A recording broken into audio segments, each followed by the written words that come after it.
You mentioned your children. Yeah. When you were a kid, Yeah. what did you want to be when you grew up? This is a very personal thing. I'll say my father was a very, very important mentor on many dimensions, and some of them I would say it's all positive. I love my dad, and but some of them were also not wanting to do what he did, and so what he instilled in me as growing up was values, which is we're here for a broader cause. He's a clergyman, and he used to do things that drove me crazy, where we didn't have very much money all the time, but we would always, at Christmas and so forth, we always had homeless people staying with us. And this is before it was a big, this is back in the early 70s. It used to drive me crazy. We get these people coming in, and I don't make, they smell, we've got it just was, and I was going, I'm a kid trying to have it was embarrassing. My friends would come over and go, who are these people? But my dad would drive it. This is what you do. For whatever, and we didn't have very much money. That was the other thing. And I'd be going, why are we doing this? But he had this thing where you help.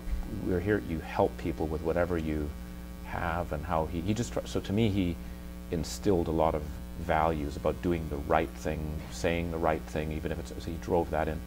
But the thing that I almost did the opposite, that actually gave me a lot of energy, is I thought I had huge respect. To me, he was the smartest person I'd ever met in my life, and he always had views about what was going on in the world, but he didn't do anything with it. Is what I felt. I felt he should run for office and don't just talk about it and comment about what people are doing. Do something. Do you know what I mean? And he, in his own way, he was, but I felt he could do even more. He could.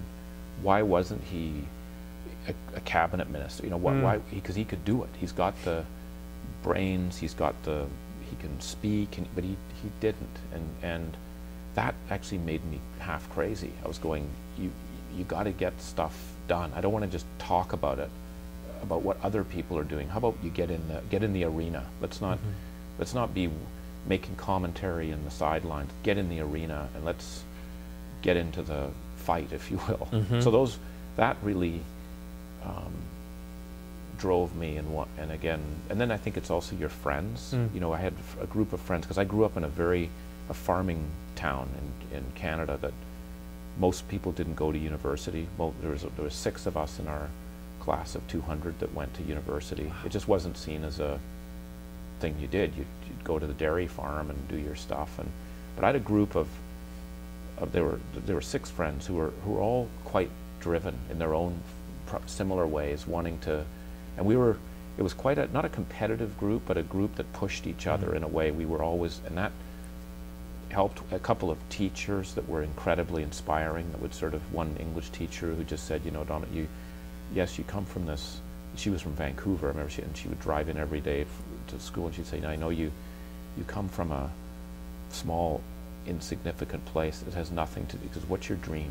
I know you can do a lot. I know. And she sort of believed in me more, and said, you have a high set of standards, you can do a lot. And she inspired me, a teacher who kind of, and then got me involved in debating, which I'd never done a lot, and I really enjoyed that. And so we would travel around the country. I'd meet get exposed to different people. You're talking about important issues, you're debating, if you will. She actually played a very important role, inspiring, kind of opening up the aperture.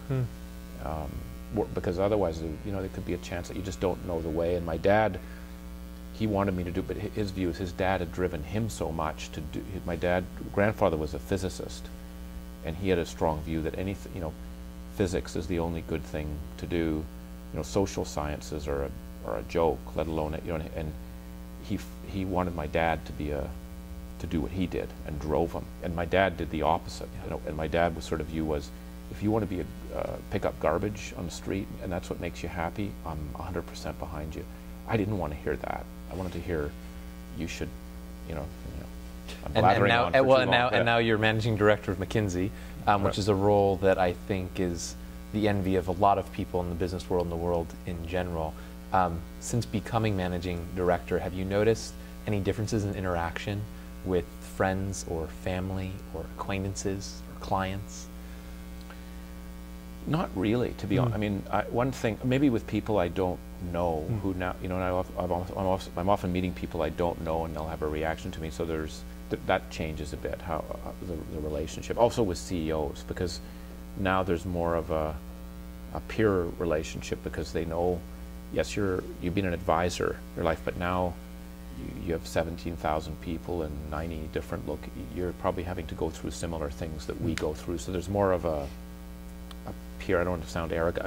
I feel there's more a camaraderie or discussion about the challenges. But I've also always believed in having people who are who, excuse my language, kick my ass a lot, and will just that's happened all the way through, when that they will just tell me to my face, you think you're so good in this, you're actually, that was a bad talk, or that I don't know what you're talking about, and that's been very important, if you will, to have friends who can tell you who you are and what you're doing. My wife is also very, she doesn't get caught up in any of this stuff ever, so she's always puts me in my place if there's anything all the time. That's her, without sort of purposely wanting to, but that's sort of her thing. I mentioned before I might ask some quirky questions to get at who you are from a couple different angles. When you wake up every morning, do you have a particular routine? What's the first thing that you do? I do however mundane or ordinary. No, it's a great question. I think what the first thing I do, I look at my BlackBerry. It's funny. I just kind of want. I see that red light flashing, and I've got this I don't know what it is, fetish. I have to clear it. So what I typically do is I'll just grab my BlackBerry, and it takes me probably 20 minutes, and I just read through messages, mainly because I'm worried there's something's blown up somewhere, there's some news or some issue. So I almost feel I have to, when that's clear, and then I actually call my secretary, because typically especially if I'm traveling, she's in a different time zone, and we just run through. She'll typically say, look, I got 7 issues, yes, no, what do you want to do with this? I'll have, from the BlackBerry, I may have 3 or 4 things, and then I sort of get into my morning routine, which is I always have a breakfast, read a newspaper, think about what I'm trying to do during the day, and then go. One thing that's changed, I used to be doing conference calls, so sort of 7:30 in the morning. I'd be going.